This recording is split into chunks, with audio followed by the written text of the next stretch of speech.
सभी को जय सिया राम। रामचरितमानस बालकांड दोहा संख्या 202। हम लोग भगवान के शिशु चरित और बाल लीला का वर्णन यहाँ पर पढ़ रहे हैं और निर्गुण के सगुण रूप में आने के बाद जो भगवान के भक्त हैं, भगवान के जन हैं, वो किस आनंद की अवस्था को प्राप्त हो रहे हैं उसका गोस्वामी जी ने वर्णन किया है।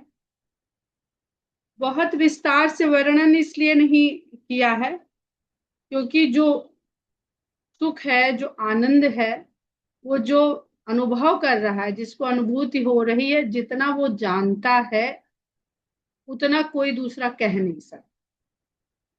इसलिए वो बता देते हैं और आगे भगवान के बाल लीला का गान करते हैं।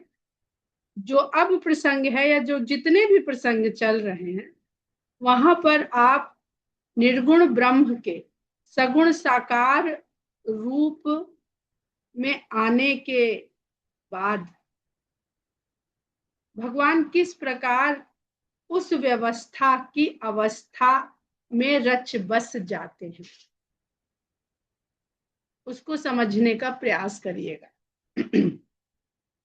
कहते हैं कि बाल चरित हरि बहुविध कीन्हा। दोहा पढ़ लेते हैं कि बार बार कौशल्या विनय करई कर जोर, अब जन कबहू व्यापै प्रभु मोहि माया तो। ये हम लोग ने कल इसका अच्छे प्रकार से इसको समझने का प्रयास किया और देखिएगा तो अब आगे जो भी कथा में जब भी कौशल्या माता का प्रसंग आएगा तो अब जन कबहू व्यापै प्रभु मोहि माया तो वो इस भाव से सदा जुड़ी रहेंगी कि राम उनके पुत्र होने के साथ साथ ब्रह्म भी है, या राम उनके पुत्र होने के साथ साथ इतने सारे लोगों के हैं कि उन लोगों की कल्पना और गिनती नहीं की जा सकती। तो इसको क्या कहते हैं आजकल की भाषा में, अब अगर हम कहें तो जो अधिकार भाव होता है जिससे हम कहते हैं पजेसिव होना, तो उससे मुक्त हो गए। सारा जो कष्ट है वो पजेसिव होने के कारण है। हम जब किसी पर अपना अधिकार मान लेते हैं तो दूसरे का जैसे ही उसमें दखल अंदाजी देखते हैं या दूसरे के प्रति उसके भाव को देखते हैं तो हमें ईर्ष्या होती है, कष्ट होता है, पीड़ा होता है, यह सब होता है। तो भगवान ने कौशल्या माता को इस भाव से मुक्त कर दिया। आगे क्या लिखते हैं गोस्वामी जी कि बाल चरित हरि बहुविध कीन्हा। श्री हरि भगवान ने बहुत प्रकार से बाल चरित बाल लीलाएं करी, अति आनंद दासन कह दीन्हा, और अपने सभी सेवकों को अत्यधिक आनंद प्रदान किया। कछुक काल बीते सब भाई, बड़े भय परिजन सुखदाई। अभी अभी भैया भैया चलते थे घुटने और हाथ के बल, जान पानी, देखा ना, जान पानी, हाथ और घुटनों के बल भगवान चलते थे। कुछ काल बीता तो अभी जो हमने कहा कि किस प्रकार सगुण साकार रूप की व्यवस्था की अवस्था में रचते बसते हैं। तो कुछ काल बीतने पे सभी भाई थोड़े और बड़े हुए और बड़े होते हुए अपने सभी परिवार के जनों को सुख देते रहे, सुख देने वाले हुए। चूड़ा करन कीन्ह गुरु जाई, विप्रन पुनि दक्षिणा बहु पाई। फिर गुरु ने इन चारों बालकों का, चारों भाइयों का चूड़ा कर्म संस्कार करवाया, जिसे हम मुंडन संस्कार कहते हैं। तो अगर आप देखें तो रामचरितमानस के द्वारा आप अपनी पूरी संस्कृति को भी सीखते चल रहे हैं।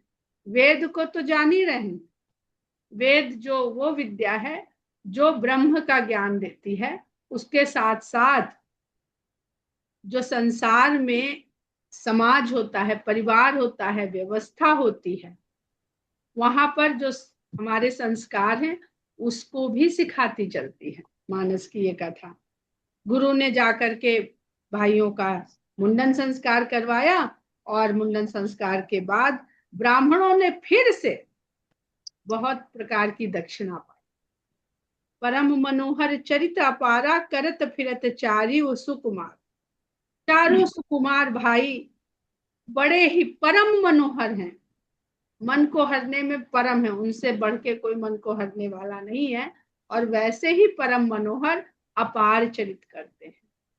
मन क्रम वचन अगोचर जोई दशरथ अजिर विचर प्रभु सोई।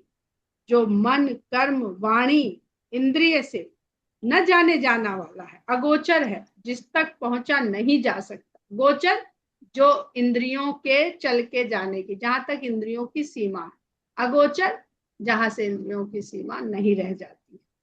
जो अगोचर है, जो वही दशरथ के आंगन में विचरण करता है, वही प्रभु दशरथ के आंगन में विचरण करते हैं। यानी जो सारे संसार में व्याप्त है, ब्रह्मांड में व्याप्त है, ब्रह्मांड से परे भी व्याप्त है, वो दशरथ के हृदयांगन में, आपके हृदयांगन में विचरण करते हैं, कर सकते हैं। भोजन करत बोल जब राजा, नहीं आवत तज बाल समाजा। थोड़े बड़े हो गए तो अपना उनका एक मित्र वर्ग भी बन गया है, फ्रेंड सर्कल बन गया है। वहां भी अब वो खेलने कूदने में मजा आने लगा है। वही हमने कहा, सगुण साकार की व्यवस्था की अवस्था को किस तरह से वो आत्मसात करते चले जा रहे हैं। राजा भोजन करने बैठते हैं और भोजन के लिए जब अपने पुत्रों को बुलाते हैं तो नहीं आवत तज बाल समाजा, उस बाल समाज को छोड़ के नहीं आते हैं, भोजन करने के लिए नहीं आते, उन्हें खेलने में इतना आनंद आ रहा। कौशल्या जब बोलन जाई, ठुमुक ठुमुक प्रभु चलहि पर आई। दशरथ जी के आवाज देने पर नहीं आते हैं, बुलाने पर नहीं आते। भक्तों की यहाँ पे आप सब जगह भक्त लगाते चलिए, तो कौशल्या माता बुलाने जाती हैं, चल के उन तक जाती हैं। तो जब देखते हैं माता आ गई हैं लेने के लिए, तो ठुमकते हुए उनसे दूर चले जाते, पराई दूसरी ओर चले जाते हैं, दूर दौड़ जाते हैं। ठुमुक ठुमुक प्रभु चल ही पर आई। अभी इसका मतलब चाल जो है वो बहुत संतुलन वाली नहीं है। निगम नेत शिव अंत न पावा, ताहि धरे जननी हठ धावा। जिस भगवान को जानने के लिए, मतलब समीप होगा तभी तो जानेंगे। जो पृथ्वी का हम लोग उदाहरण देते हैं कि आप पृथ्वी को दो तरह से समझ सकते हैं। पृथ्वी के ऊपर जैसे हम लोग विराजमान हैं, तो पृथ्वी जितनी दिख रही है हमारी दृष्टि से, खुले मैदान में चले जाइए कमरे से बाहर तो देखेंगे कहाँ कहाँ तक दिख रही है। वही पृथ्वी है, आपको सब स्पष्ट दिख रहा है। ये पहाड़ है, ये नदी है, ये सरोवर है, ये बाग है, ये जंगल है, ये पशु हैं, ये विभिन्न जीव हैं। जो भी दिख रहा है वो स्पष्ट है, लेकिन सब कुछ नहीं दिख रहा है। दिख केवल वहीं तक रहा है जहां तक हमारी दृष्टि की सीमा है। और जब आप पृथ्वी से ऊपर चले जाते हैं, हवाई जहाज में बैठ जाइए, तो धीरे धीरे धीरे आपको पृथ्वी का ज्यादा भाग दिखने लगे। जैसे जैसे ऊपर उठते हैं वैसे वैसे आप देखेंगे, पहले आपको अपना एयरपोर्ट दिखा, फिर ऊपर उठे तो शहर दिखा, फिर ऊपर उठे तो वो भी धुंधला होता गया और ज्यादा बड़ा क्षेत्र दिखने लगा, लेकिन धूमिल होता गया। यही तो हमारी दृष्टि की सीमा है। हम पास से देखेंगे तो सब कुछ नहीं देखेंगे, हम दूर से देखेंगे तो ज्यादा, लेकिन स्पष्ट नहीं देखेंगे। और अंतरिक्ष में चले जाइए तो फिर पृथ्वी पूरी दिखेगी, गोल गोल दिखेगी। लेकिन अब कहाँ क्या है ये आप अपनी दृष्टि से नहीं देख सकते। उसके लिए फिर आप टेक्नोलॉजी लाते हैं, उनका सहारा लेते। तो भगवान जो है पास है, तो क्या दिख रहा है? पुत्र दिख रहा है। क्या क्या कर रहा है? खेल रहा है, कूद रहा है। तो जब रामायण पढ़ रहे हैं तो इसमें ये देख रहे हैं, पढ़ते हुए जो दिख रही लीला दिख रही वो देख रहे हैं। लेकिन अगर भगवान की कृपा हो गई है तो थोड़ा और दिखने लगता है। राम में ब्रह्म दिखने लगता है, लेकिन वो स्पष्ट नहीं दिखता है। राम बाल रूप में, शिशु रूप में, फिर थोड़े और बड़े होंगे और वो स्पष्ट स्पष्ट सब हम लोग देख पा रहे हैं, समझ पा रहे हैं। देखने से मतलब समझ पा रहे हैं। लेकिन जैसे जैसे ब्रह्म बोध होता जाएगा वैसे वैसे अस्पष्ट होता जाएगा। क्या बताएंगे? किसी को बता पाएंगे? नहीं बता पाएंगे। तो यहाँ पर इतना सुंदर गोस्वामी जी निर्गुण सगुण और हमारी जो बुद्धि, अब दृष्टि को छोड़ दीजिए, बुद्धि पर आ जाइए। दृष्टि एक उदाहरण है। तो निगम नेति शिव अंत न पावा, जिसके बारे में ना तो वेद जान पाए। अब निगम कहते हैं क्योंकि वेद के द्वारा ज्ञान के बाहर आने को निर्गमन कहते हैं। वेद जब बताता है तो वो निगम हो जाता है, और वेद जब धारण करता है तो वो आगम हो जाता है। शिव और निगम भी जिसको नहीं पूरी तरह से अंत नहीं पा पाते हैं कि क्या है कितना है, और नेति कह देते हैं न इति, उसको पकड़ने की खातिर माता कौशल्या हट करके पीछे दौड़ती हैं कि नहीं आज तो पकड़ के ले ही आएंगे और तुम्हें भोजन पे बैठा ही दे। तो ये भक्त की इच्छा है कि वो भगवान को पा ही लेना चाहता है। पास रहो या दूर रहो, जिसका मन रम गया है, और माता को तो दर्शन भी हो चुका है, तो वो हट करके दौड़ती हैं कि अब तो हमें बता चुके हो, दिखा चुके हो, अब कहाँ जाओगे। दशरथ जी केवल पुकारते हैं, पकड़ने को माता दौड़ती है। तो ये जो उनका वरदान है और जो उनकी क्षमता है वो यहाँ पर गोस्वामी जी लिख रहे हैं। धूसर धूर भरे तनु आए, और जब पकड़ के ले आ, अब देखिए निर्गुण ब्रह्म को जब आपने पकड़ लिया सगुण रूप में, तो जो निरंजन था, जो विरज था, जिसमें कोई रज नहीं था, वो धूसर धूर भरे तनु आए। वो जो तन आपके पकड़ में आया वो धूल से धूसरित था। धूल क्या है? इस संसार में जो रज है उसको यहाँ का संसार का व्यवस्था यूं बना लेता है खाली लीला के लिए।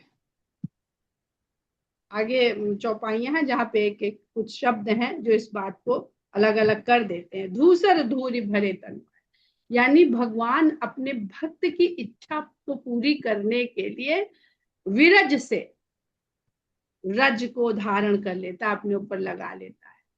रज यानी धूल, चरण रज, यही कहते हैं ना हम लोग। वैसे तो वो धूल रहित है, रज रहित है, विरज है। और तब भूपति राजा के पास ले आती है पकड़ में, तो वो धूल से सने हुए बाल राम को हंस करके अपनी गोद में बैठा लेते। तो गोद में बैठाना है आपको तो भगवान को अपने जैसा ही आपको मांगना पड़ेगा। वो लगेंगे आपको आपके जैसे। जैसे हम लोग संसार में आते हैं तो कुछ ना कुछ हम लोगों में, कुछ ना कुछ क्या, सब कुछ यहाँ पे हमारे मिक्सचर हो जाता है। भोजन करत चपल चित इत उत अवसर पाई, लेकिन आपके गोद में बैठने के बाद भी वो केवल आपके ही नहीं है, दृष्टि उनकी सब तरफ है। वो खाली राम होके आपके पुत्र होके नहीं है, भोजन तो कर रहे हैं आपसे, लेकिन चपल चित्त। अब ये मनुष्य की चपलता नहीं है चित्त की, वही मन बुद्धि चित्त अहंकार का वो भी ओढ़ के दिखा रहे हैं, लीला कर रहे हैं, लेकिन यहाँ पे होकर के भी उनकी चपलता उस पूरे संसार को अपने में देखते रहना चाहते हैं। हम लोग कहते हैं ना भाई भगवान से नहीं छुप सकता है, तो भगवान अगर अयोध्या में राजा दशरथ के महल में उनकी गोद में बैठ के भोजन कर रहे हैं तो इसका मतलब ये थोड़ी है कि लंका में क्या चल रहा है और दंडकारण्य में क्या चल रहा है, सिद्धाश्रम में क्या चल रहा है, उन्हें नहीं पता है, उन्हें सब पता है। इत उत अवसर उपाय, अवसर ढूंढते हैं, और जब जहां आवश्यकता होती है राजा दशरथ की गोदी छोड़ के वहां चले जाते हैं। अवसर, समय की प्रतीक्षा। अवसर क्या है? समय की प्रतीक्षा। अब आगे ही विश्वामित्र जी आने वाले हैं, बहुत हो गया तुम्हारा पुत्र सुख हुआ पूरा, अब आगे की जो है वो और लोगों को भी इस आनंद को लेना चाहिए। भाज चले किलकत मुख दधि ओदन लपटाई, मुख में दही और चावल खिला रहे हैं, राजा लिपटा हुआ है, क्योंकि इधर उधर देख रहे हैं तो कभी इधर लगता है कभी उधर लगता है। बच्चों को खिलाए तुम इधर ही मुंह रखो, सीधा सीधा जब चम्मच में जाए। और उस जमाने में तो कौन हाथ से ही बना के खाने का रिवाज था। तो वो कभी इधर देखते कभी इधर, तो पूरे मुंह में, कहीं गाल में लगता, कहीं ठोड़ी में लगता, कहीं कहीं लगता है। तो देखिए अभी तो खाली धूसर धूर भरे थे, अब वो भोजन दही और भात भी लग गया मुंह। तो भक्त लगाता है भगवान को, ये रज सहित भक्त करता है, और भगवान हो जाते कि ले भैया जब तक ये रज का आवरण नहीं चढ़ेगा, हम तो निरंजन है, जब तक अंजन नहीं होएगा दिखेंगे कैसे तुम्हें। तो पारदर्शी है, यहाँ से वहां दृष्टि तुम्हारी निकल जाएगी, सामने तो है नहीं दिख रहे तुम्हें, इस समय भी है पर नहीं दिख रहे। तो वो एक तो शीशा होता है ना, जब उसमें पीछे एक पॉलिश करी जाती है तभी पलट के हमारी छवि आती है, नहीं तो नहीं आती। तो फिर वो कहाँ से दिखेगा। भाज चले और राजा दशरथ की गोद से किलकारी मारते हुए, मुख में दही भात लिपटाए हुए भाग जाते हैं। बाल चरित अति सरल सुहाए, देखने में तो ये बड़े ही सीधे साधे से बाल लीलाएं हैं और बड़े सुहावने हैं। शारद शेष शंभ श्रुति गाए, इन बाल लीलाओं को जो सरल हैं, इनको शारदा शेष और शंभु वेद आदि गाते हैं। अर्थात वेद ने जो कहा वो बड़ा कठिन है, बहुत कठिन है। शंभु ने जो कहा वो थोड़ा समझने वाला है।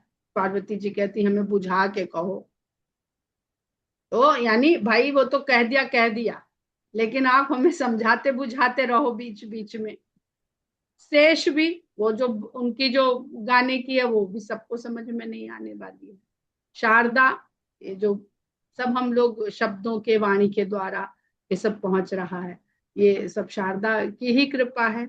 लेकिन भगवान के जो बाल चरित हैं वो इतने सरल हैं, ये जो चार लोग इनको कहने में पूरी तरह समर्थ नहीं हो पाते हैं, वो भगवान राम की बाल लीला कितनी सरलता से कह देते। ये वो कहा ना कि उनकी तोतली बोली, तो भगवान वेद का ज्ञान, भगवान की तोतली बोली जो है वही वेद का ज्ञान है। भगवान के लिए वो ज्ञान नहीं है, वो तुतले बोल हैं भगवान, जो वेद ने ज्ञान कह के अपने में समेट के रख लिया।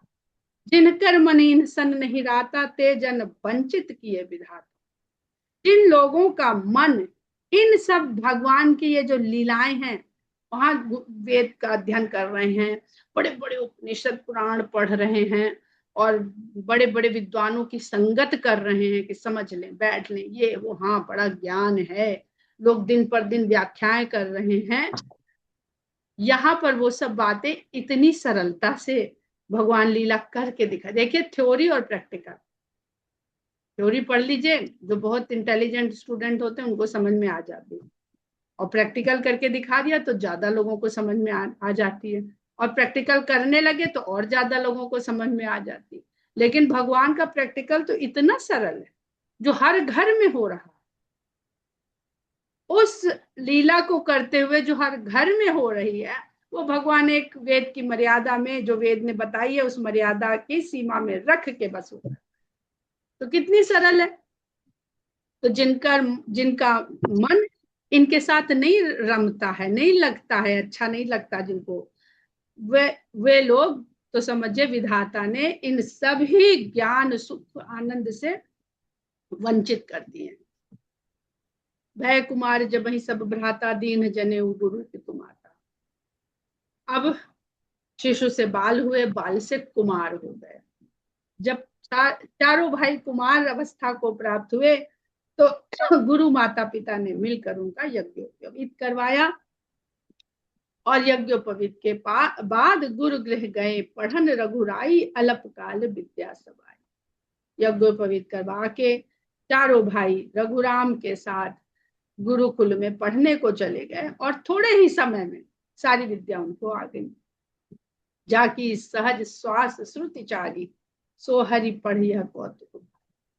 जिनकी सहज श्वास से ही सब कुछ उत्पन्न हो गया है, तो उसमें वेद भी उसमें शामिल है। चारों वेद जिसकी सहज श्वास है, जिसमें सारा ही ज्ञान निहित है, वो भगवान पढ़ रहे हैं। ये कितनी लीला है, विचित्र लीला है, बड़ी भारी लीला है। विद्या विनय निपुण गुणशीला, खेल ही खेल सकल नृप लीला। वेद अध्ययन के साथ साथ उनके अंदर विद्या, विनय, निपुणता, गुण और शील। शील शब्द पर हम आप लोगों को कल इसकी व्याख्या करेंगे। गोस्वामी जी ने शील शब्द का इतना अधिक उपयोग किया है राम के चरित्र में, और शील शब्द की कोई एक अर्थ नहीं है कि हम शील का अर्थ ये बता दें। शील की पूरी परिभाषा है। कुबेरनाथ राय जी ने शील शब्द की बहुत बड़ी विस्तृत विवेचना करी, परिभाषा करी।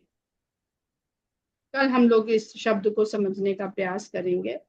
और अब वो अपने सखाओं के साथ, भाइयों के साथ जो खेल खेलने लगे, उसमें सब जैसे राजा का कोई खेल होता है, कोई राजा बनता है, कोई मंत्री बनता है, कोई सेनापति बनता है, नृपलीला।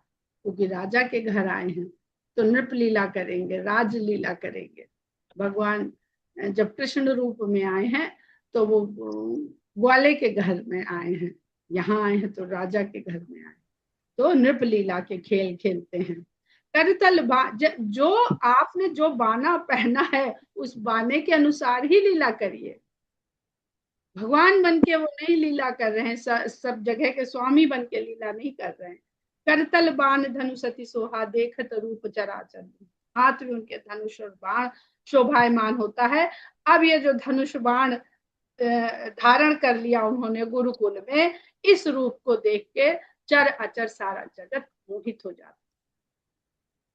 दिन बीथिन बिहरई सब भाई, छोटे छोटे कुमार भाई धनुष बाण लेकर के अयोध्या की जिन गली, अब बीथिन बिहरई गुरुकुल में है, निश्चय ही गुरुकुल की परंपरा जो भिक्षा आदि लेना है उसके लिए गलियों में जाते हैं।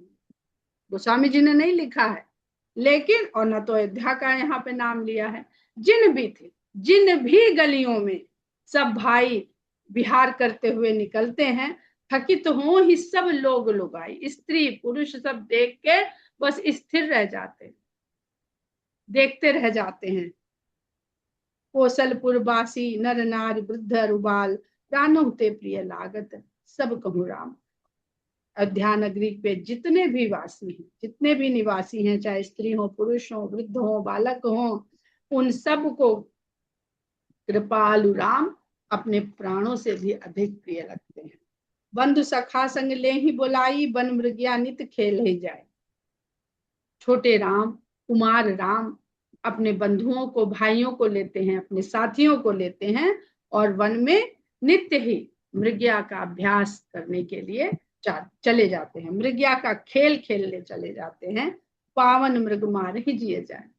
वहां पर अपने हृदय में ही उन मृगों की पहचान कर लेते हैं जो कोई पवित्र आत्मा है, जो मृग के रूप में वहां पर आए हैं कि भगवान के बाण लगने से इनका मोक्ष होएगा। और मृग के पीछे बाण लेके दौड़ना, ये उन्होंने कुमार अवस्था से शुरू कर दिया। और जो अंतिम लीला करी है उन्होंने चरमोत्कर्ष की, वहां भी इसी लीला का उन्होंने पूरी तरह से पालन किया है। और ये मृग क्या है, ये मृगिया क्या है, इसका उत्तरकांड में जबकि गोस्वामी जी ने बहुत सुंदर वर्णन किया है, वो विस्तृत है और कठिन है, इसलिए इसका जिक्र वहां नहीं करेंगे। इसको आप लोग याद रखिएगा कि जीवन में मृग क्या है, मृगिया क्या है, और कौन सी मृग के पीछे मृगिया करने के लिए भगवान राम धनुष बाण लेकर के दौड़ते हैं। ये उत्तरकांड में गोस्वामी जी ने बिल्कुल स्पष्ट कर दिया है। लेकिन लीला रूप में यहाँ पर पावन मृग मार जिए जानी, अपने हृदय में उन पवित्र आत्माओं को, पवित्र मृगों को पहचान लेते हैं, जान लेते हैं, और तभी उनका वध करते हैं। और दिन प्रति नृप ही देखा वही आनी। लेकिन दशरथ जी ने तो पुत्र सुख का वरदान मांग रखा है, तो वो हर तरह का पुत्र सुख देने के लिए अपने पिता के पास जाते हैं, उन्हें वंचित नहीं करते हैं। तो प्रतिदिन जिस मृग का खेत करते हैं उसे ले जा करके, आनी ले करके राजा को दिखाते हैं जाकर के। जे मृग राम बाण के मारे, ते तनु तज सुरलोक सिधारे। सुरलोक ही गए हैं, गोस्वामी जी ने मोक्ष नहीं लिखा है।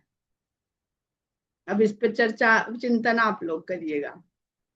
तो जो मृग राम के बाण के द्वारा मारे जाते हैं वे उस मृग तन को त्याग करके स्वर्ग लोक में सिधार जाते हैं, गमन करते हैं। अनुज सखा संग भोजन करही, मातु पिता आज्ञा अनुसरही। भाइयों और मित्रों के साथ भोजन करते हैं, माता पिता की आज्ञा का अनुसरण करते हैं। जय विधि सुखी हो ही पुर लोगा, करही कृपा निधि सोई संजोग। वही वही संयोग करते हैं, वैसे ही परिस्थिति वो उत्पन्न करते हैं जिसके द्वारा वहां अयोध्या के वासी सब सुखी हो सके। करही कृपा निधि सोई संजोगा, कृपा निधान भगवान राम वही संयोग, वही लीला, वही खेल करते हैं। तो ये मत सोचिएगा कि अरे उन्होंने तो ये करना शुरू कर दिया। राजा दशरथ राजा हैं, उनका पुत्र मृग्या करेगा तभी राजा को सुख मिलेगा कि मेरा जो राज्य है, क्षत्रिय हैं, इसका ये राज का रक्षण भरण पोषण सब सफलता पूर्वक करेगा, शत्रुओं से रक्षा करेगा, तो राजा को सुख संतोष मिलता है, पितृ सुख का उनको संतोष मिलता है। वेद पुराण सुनहि मन लाई, आप कहीं अनुजन अनुजन समझाई। वेद और पुराण को जब गुरु सुनाते हैं गुरुकुल में तो मन लगा करके सुनते हैं, और सुनने के पश्चात आप कहीं स्वयं फिर अपने भाइयों को बैठा के उनको समझा समझा के बता, भाई जल्दी समझ लेते हैं, वो उतनी देर में और नहीं समझ पाते हैं तो उनको समझाते हैं। रात काल उठ के रघुनाथा, मातु पिता गुरु नावहि। आपके घर में अगर छोटे बच्चे हैं, आपका पुत्र पुत्री है, या आपके अब अगली पीढ़ी है, पोता पोती नाती नातिन, तो ये दो चौपाइयों का पाठ अवश्य करिए, किसी से कहिए मत, अपने आप करिए। एक तो प्रातःकाल उठ के रघुनाथा, मातु पिता गुरु नावहि माथा। ये संस्कार भगवान की कृपा से अपने आप जाएगा, अपने आप जाएगा बच्चों के।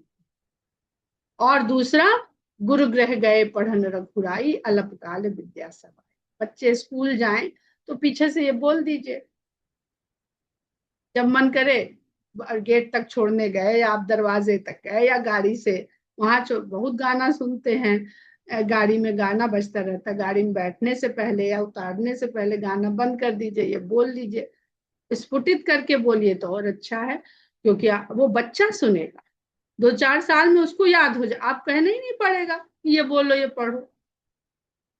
ये दो चौपाई आप लोग जो है पढ़ना शुरू करिए, धीरे धीरे भगवान चाहेगा तो अगली पीढ़ी तक चल के पहुंच जाएगी।